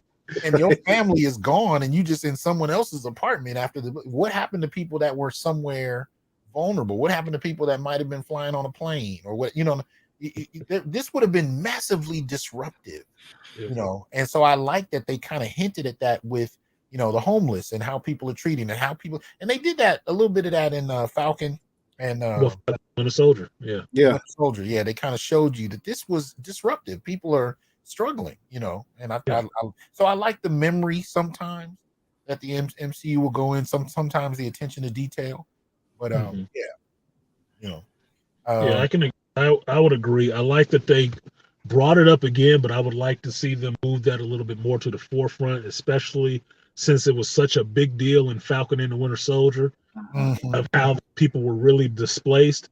Yeah, it's cool that she's doing activism and mentioning it, but you don't show it and you don't address it again. So it needs to show up somewhere else that's being dealt with in some kind of way. Because like you're saying, what if you were out to sea on a cruise ship and now you just rematerialize and you just floating in the Atlantic all of a sudden? Exactly. Like that. These are real questions that need to be answered. Right? Oh yeah, man. Not just I'm rematerializing an apartment that somebody else has been living in for 5 years. Exactly. Exactly. It gets more complicated than that. There's more going on. Oh, I wanted to hear stories about cats who remarried and had kids, and then they wife showed like, no, I'm like, that's real. That's real. How do you navigate that? Because for the people that left, there was no time lost. Right. Do you just blink and all of a sudden your husband got 2 kids with another person? It's like, whoa. Right. I thought they could have gone a little more with that, but I like that they have a memory. Any thoughts about the end and or the credit scenes that you guys want to share? Yeah. Go ahead, Laymen. I the first credit scene with the Coliseum, and I'm like, Jonathan Majors has been outstanding this whole film. I don't know what was going on there. It was like some bad cosplay. I didn't like that. What is these weird voices he's doing? The screaming and the yelling. I don't know. Right. That threw me off. So I understand. Go ahead. No, I was just going to tell the audience. So Laymen is talking about when the end scene they have thousands of Kangs. Council of Kangs. Yeah, Council of Kangs. I thought the council would just be a few, but they had thousands of them in like an audit. What was it? In a stadium? Was that what it was? Yeah. Like a Coliseum or something. It was Yeah. But I didn't mean to interrupt you. I just wanted to let them know what that was. But go ahead. Yeah, I said I just don't understand how he was so stellar through the whole film, but in that last couple of minutes right there, I don't know what they were doing. Right. But I did like the second one, unless you want to go and talk about the first one. Oh, go ahead. Either one. Y'all oh, yeah. But I did, like I said, I'm one of the few people that liked Loki, the series. Okay. So I was excited to see them tease what's coming up in season 2. Oh, okay. Yeah. Yeah. So that one got me excited. Okay. I didn't like the female Loki arc, but there were elements of Loki I liked. And the whole time, really the time stream thing was what drew me into Loki. Just seeing that was going to be a major part of the MCU story. I was drawn to that. But Artisan, your thoughts about the end of the film and or the credit scene? End of the film. I don't think what people think happened. I'll say that just not to spoil it too much. Okay. I don't think what you think happened in that moment is not what happened. It's not. It's part of reshoot stuff. The mid-credit scene where you get introduced to Ramatut and Immortus and Scarlet Centurion, whatever they're calling him. I was fine with that up until Immortus showed up with all that blue paint on his face, which looked ridiculous. And then Scarlet Centurion had a little sweetie pie voice. I wasn't liking that shit at all. I was like, oh, here we go. Here we go. Like, yeah. But all the Kangs screaming in the Coliseum, that's ripped from the comics. But it's one dude trying to do different variations of the same character, and a lot of them are fleshed out. It will probably never be seen in the movie, so it doesn't matter. You just have to do something different in a different costume for everyone, and that's what they got. So It is what it is. I'm not overly worried about it, but it did look cool to see. Yeah, there's a shitload of Kangs. It's funny you go ahead. I'm sorry. Go ahead. No, it's funny you mentioned that reshoot, because when they were in that coffee shop and they were having that non-birthday for his daughter, I totally expected Kang to show up there, or a variant in that restaurant. Yeah. So I thought something was going to show up, because it seemed kind of odd that, I don't want to ruin the movie, but it seems kind of odd that Scott is having that dialogue with himself, really thinking about things seriously. Right. And then it just goes to, well, everything will be all right. I'm like, get the fuck. Yeah. No, everything's not going to be all right. Like, nah. But the end credit scene for Loki season 2, yes, I'm all over that. I was absolutely interested in that. Like seeing it show up again. And Loki was that show that I was telling people, I kind of got an idea from this last trailer what's happening in this. I think it's going to be variants. And then soon as the show comes out, you seeing all these alternate timelines, like, I'm in. I'm totally in. Yeah. How it ended, loved it. Yes. Sylvie, you a dumbass for killing him, but whatever. Moving forward, I'm here for second season. I'm here for second season anyway. So that was the only teaser I've seen of second season, because I'm like media blackout on season 2 of Loki. I want to watch that shit and enjoy it. So I don't want to by throwing too many hints, trailers, red meat, red hair, everything out there, showing all their goodies before the show even comes out. Like, just put the show out. I'll watch it. Well, what you walk away with in a sense is that, the 2 Kangs that we've had a chance to meet, we don't know if they were quite villains or heroes. We really don't know. Mm-hmm. And I kind of like that. The moment where Scott starts to actually ask himself, did I do the right thing? I thought was great. I thought it was great. I thought that was going to be the moment where an attack would happen. That's where I was like, jump off. And then they went to a birthday party. I was like, oh, okay. Right, because that's how Loki. This is over. Yeah.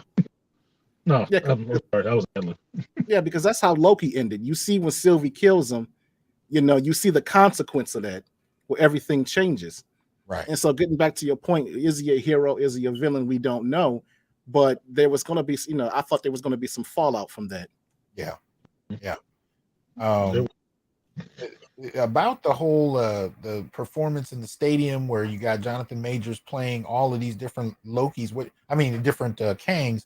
What it reminded me of is this cat here from Charlie and the Chocolate Factory, where he played all the Oompa Loompas by himself.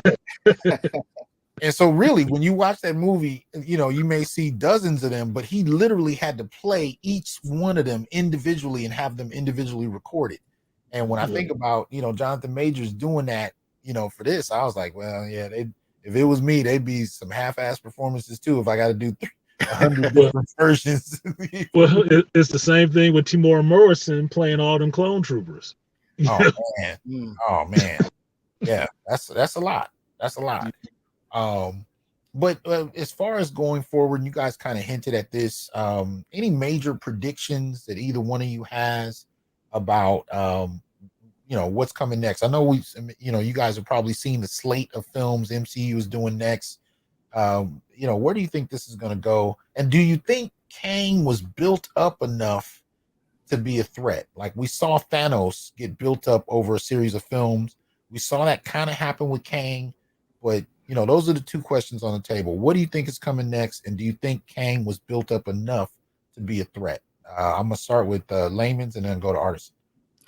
I like Kang. I like Kang a lot. I do think I like the casting as well, but I do think they did build him up to be a major threat. Where they're gonna go, I don't know. There's a lot of shaking up going on at Disney right now. But I was telling my friend, I said, I wasn't on board with phase 5, but Jonathan Majors and the way he plays Kang is what got me back interested in this. Okay. If phase 5 is going to be a success, it's going to be because of him. So I like what they're doing with him individually. Okay. Artisan, what do you think? I like this version of Kang the Conqueror that we've seen. I don't want to believe that that was the last of him, because I would like to see this version of Kang go up against whatever Avengers team they have. What I don't really want to see, which I think they'll do, is every movie or in the background somewhere to be a bunch of different Kangs. It's always a different Kang.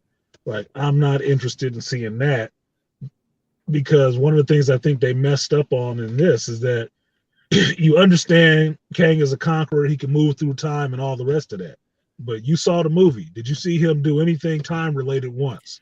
Nah. See, Yeah. no, he didn't. He didn't do shit time related. Even with his chair fixed, even with the whole city, the Chronotopolis, all of that stuff was there. He didn't do anything with time at all. What he used was technology. He did some telekinetics. He did some energy blasts, but he did nothing with time. And that's bothering me, because you're building him up as this is what Kang does. He does things with time. He threatened people with it, but you never saw him do anything like that other than freeze Janet in one spot. And he could have just did that saying, I know your sweet spot.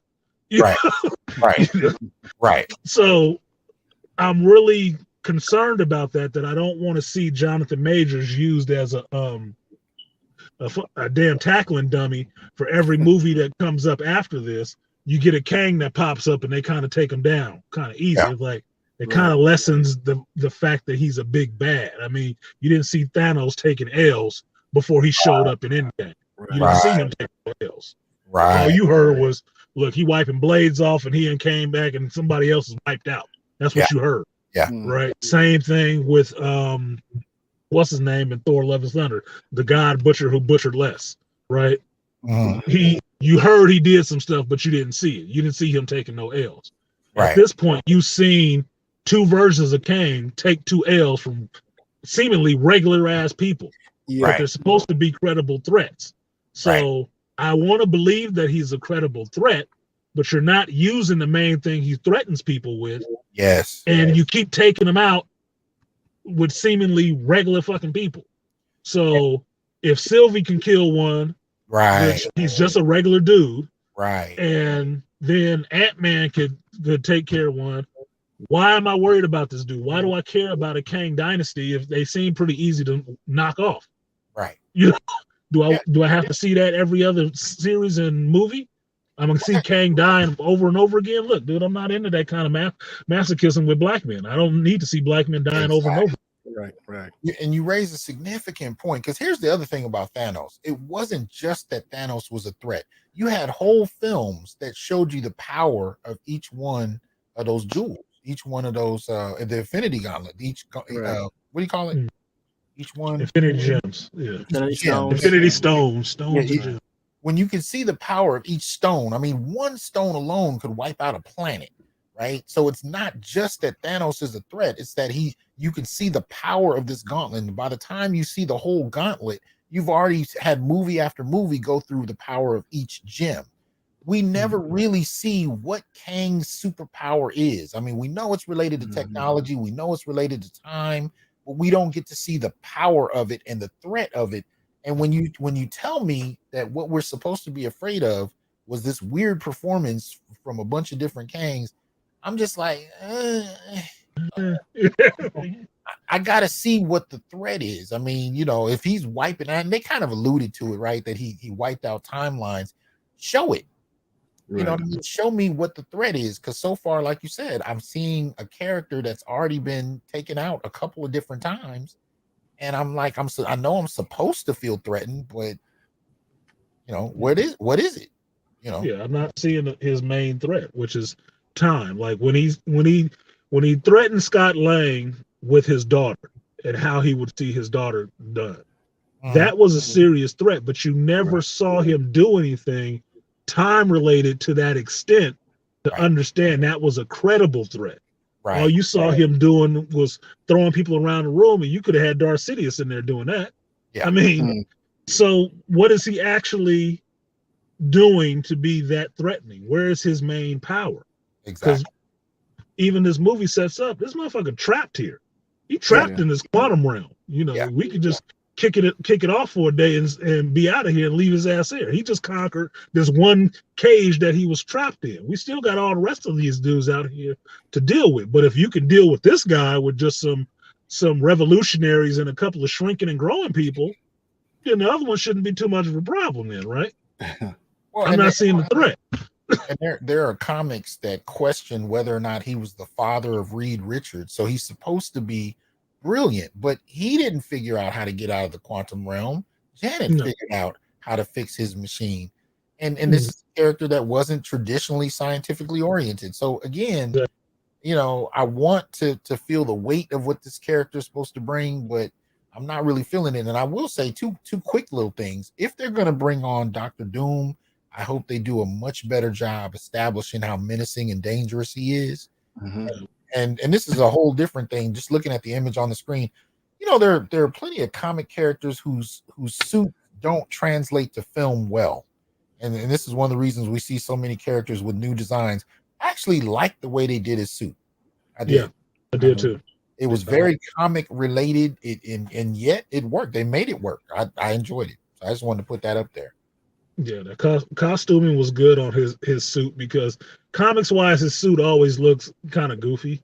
It does. But this one came off a bit better. This one came off better. I like the detail on the clothing and stuff like that. And he actually had a real cape, I believe, not CG'd. So I was like, okay, that actually worked. It made it look like he's actually wearing something and not, you know, wearing CG all over the place. Yeah.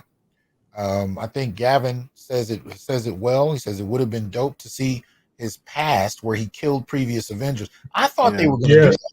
When he talked about killing Thors, I thought they were going to give us a glimpse of some universes, and I think it was a missed opportunity. I think that really could have built up his threat by not only us getting to see his major superpower, but then seeing what he's able to do with it. Yeah, because that's one of the strongest Avengers. And if you say you've killed multiples of them, I need to see you do something on that level outside of an energy blast. Yes. It needs to be something else. Now, I saw you beat the hell out of Ant-Man. Fine. That's Ant-Man. I need to see you beat the hell out of somebody like a Thor or something like that. Right. A Captain America, somebody. I need to see a little bit of that. I didn't get it in this movie, but this is supposed to be the worst Kang, right? This is the one they exiled because he was too extreme. Well, they just took out the extreme one, so the rest of these dudes should be cake now, right? Right. It should be easy peasy, right? And there was no super strength in that fight with Ant-Man. That was just two men going at it. But, yeah, two regular dudes. I think that's where they cheaped out on the special effects. And that goes back to what we were talking about earlier, how this was supposed to be a darker, more somber version of the movie before the higher ups changed it. Right. It was supposed to be a sad ending. You were supposed to see. It wasn't supposed to be as happy as it was. Kang was supposed to be more victorious in this one. Right. Okay. Right.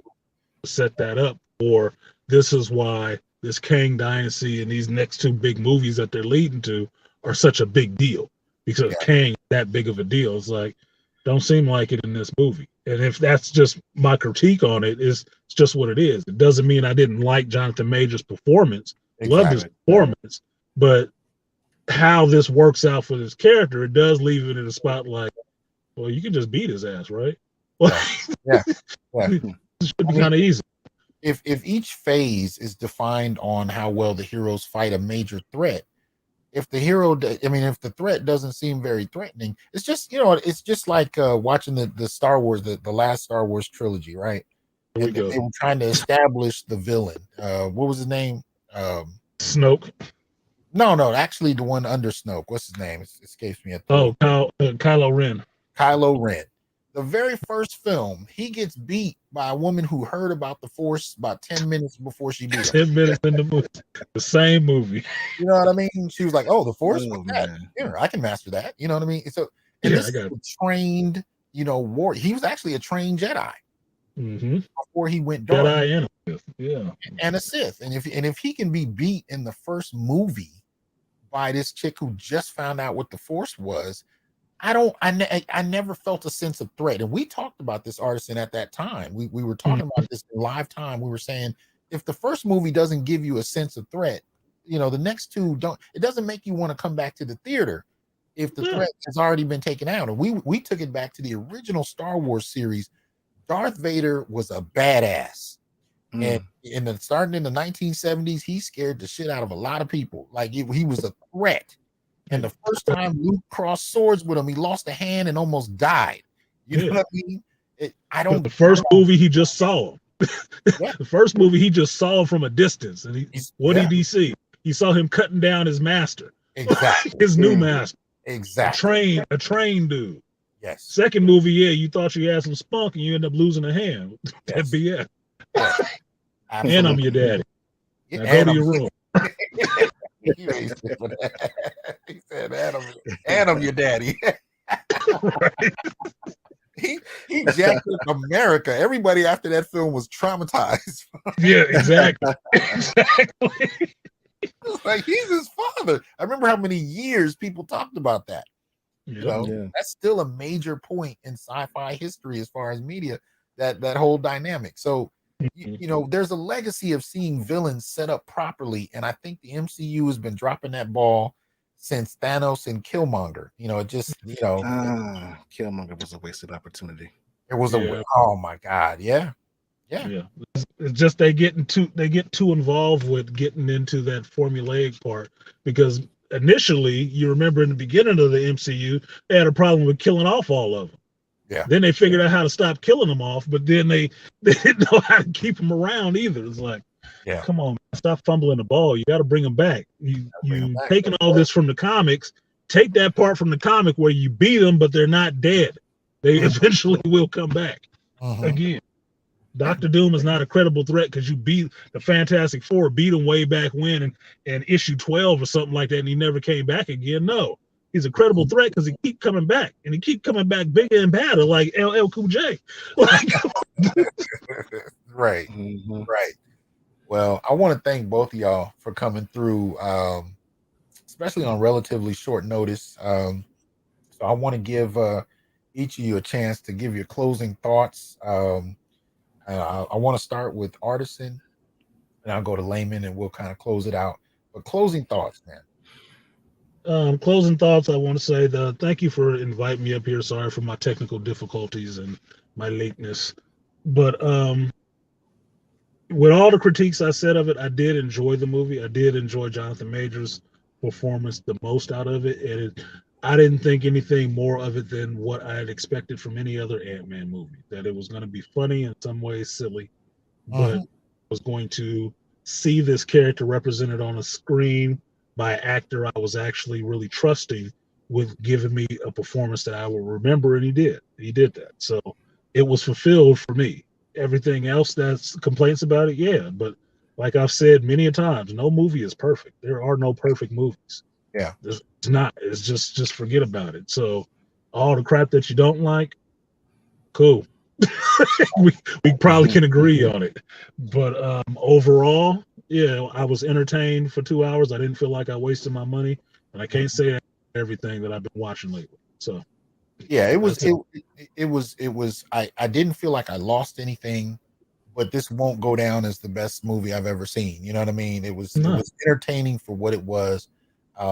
But Artisan, before you go, tell people about your channel, and please give us your Cash App, your sign, your $. Okay. Cash App is $ArtisanMC, and that's on PayPal as well. The same thing, ArtisanMC.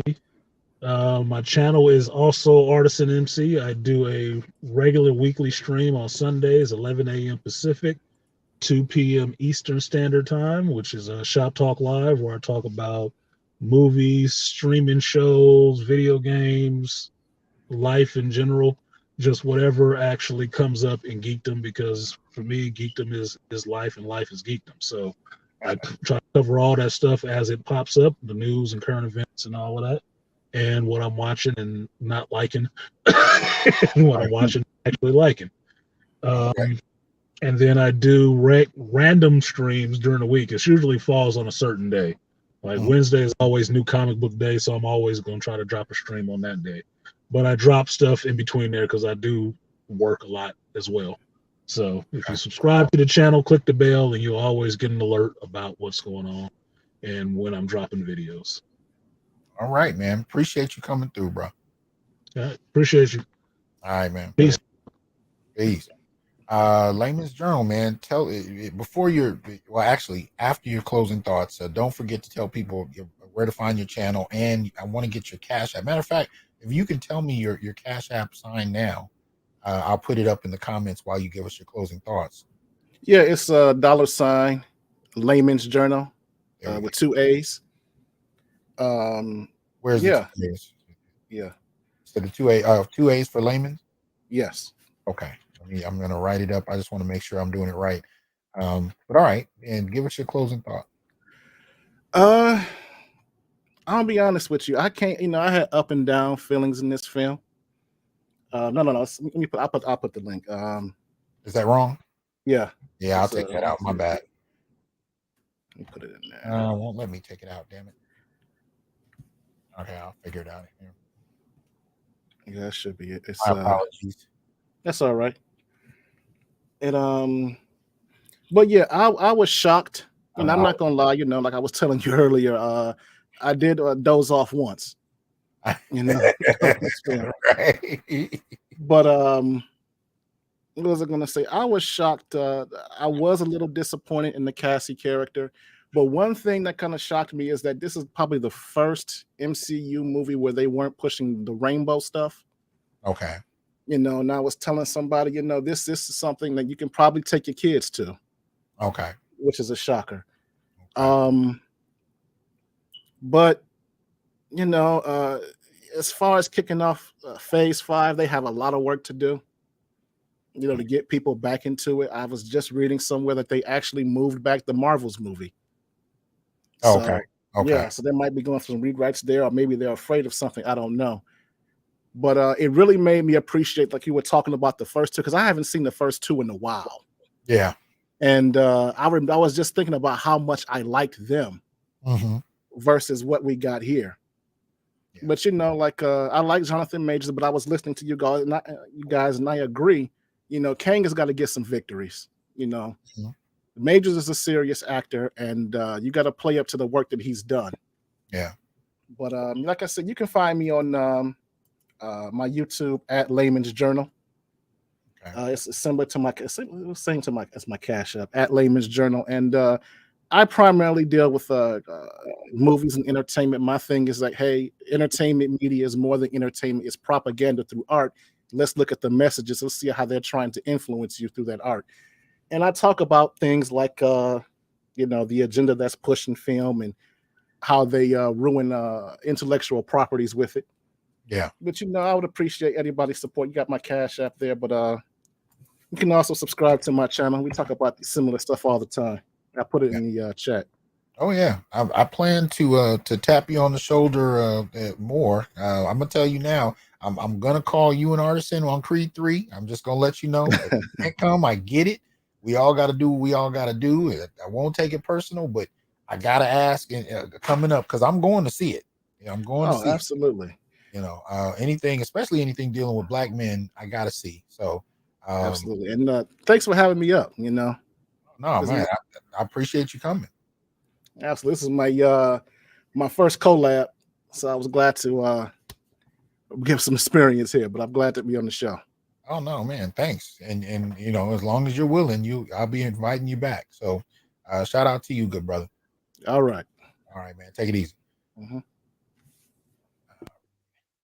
So y'all make sure you support Artisan MC. Go to the channel, YouTube, subscribe if you haven't subscribed. His shows are usually 11 a.m. Pacific on Sunday mornings. So that he does a deep dive into the week's media. So check him out, support it if you're not already doing so. Support Laymen's Journal. Go to his channel, check out his content. I'm really pleased with it. I like what he's doing over there, especially in terms of analyzing media. And the portrayals of black men. So go check that out. Support Laymen's Journal. Become a member of the channel. Subscribe and send some donations through, particularly through Cash App if you can, especially for tonight. The last thing I'll say about this, and I had fun with both the brothers coming up. I appreciate them coming through. One of the last things that popped into mind is Ramatut, and this was the Egyptian version of Kang that we got to see in one of the credit scenes. And it dawned on me at that moment that in terms of popular media, they've really avoided the whole African Egypt thing, for the longest. I mean, even when I was, well, even those old Moses films, they would have black men as Egyptians standing way in the back in the shadows as security guards or soldiers or whatever. I think the only time we actually saw an all out like presentation where you got to see black Egyptians was probably Michael Jackson's Remember the Time music video, you know. So seeing Rama Tut, there was something that struck me about that where I realized, this wasn't just a painting or a drawing online. It was actually an image that I'm seeing in a mainstream film. So I thought that was it was kind of neat to see the performances in that credit scene. It was a little goofy. It was a little goofy, but for all I know, it might have been a reshoot. I have no idea. He might have just been trying to dial it in and just get it done. But either way, interesting film, something to watch, might make you laugh. You're not missing anything major if you don't see it, but I wanted to support Jonathan Majors, especially since, recently there was at least one black woman that had claimed that he had a slave face, and it's just embarrassing, really, to see the hatred of black men come out the way it does. But anyway, that aside, I think by the time we get to Creed 3, we're not going to hear a lot of that, because between him and Michael B. Jordan, I expect the acting and the physicality, the fighting, I think all of that is probably going to be top rate if the trailers are honest. And I don't have any reason to think they won't be. So I'm looking forward to checking that out. So anyway, that said, I will be covering that film. If you guys have any other suggestions, please let me know. And I appreciate you guys coming through tonight. Hope you enjoyed it. Continue the dialogue in the comment section. I want to hear what you guys thought about Ant-Man, if you've gone to see it, or any other related item. If there's something we missed, something you think we should talk about or focus on, please make sure you put it in the comment section. And other than that, y'all have a good night, and I will see you later. Peace. I am here to tell you, brothers, we are not criminals by birth, perennial rapists, incapable intellects, man-children, sperm donors, child support wellsprings, success objects, walking phalluses, ATM machines, lottery tickets, unintelligent henchmen, valueless assassins, pro bono mercenaries, unpaid bodyguards, interchangeable stepfathers, child discipline proxies, unpaid repairmen, workhorses, emotional tampons, or any other socially accepted dehumanizing stereotype. We are thinkers, inventors, innovators, leaders, fathers, and men. Embrace your humanity, know your worth, and extend your time, attention, and resources only to those who genuinely respect you. And remember, your worth is not defined by meeting other people's narcissistic, selfish, and unrealistic needs. You define your worth. Peace.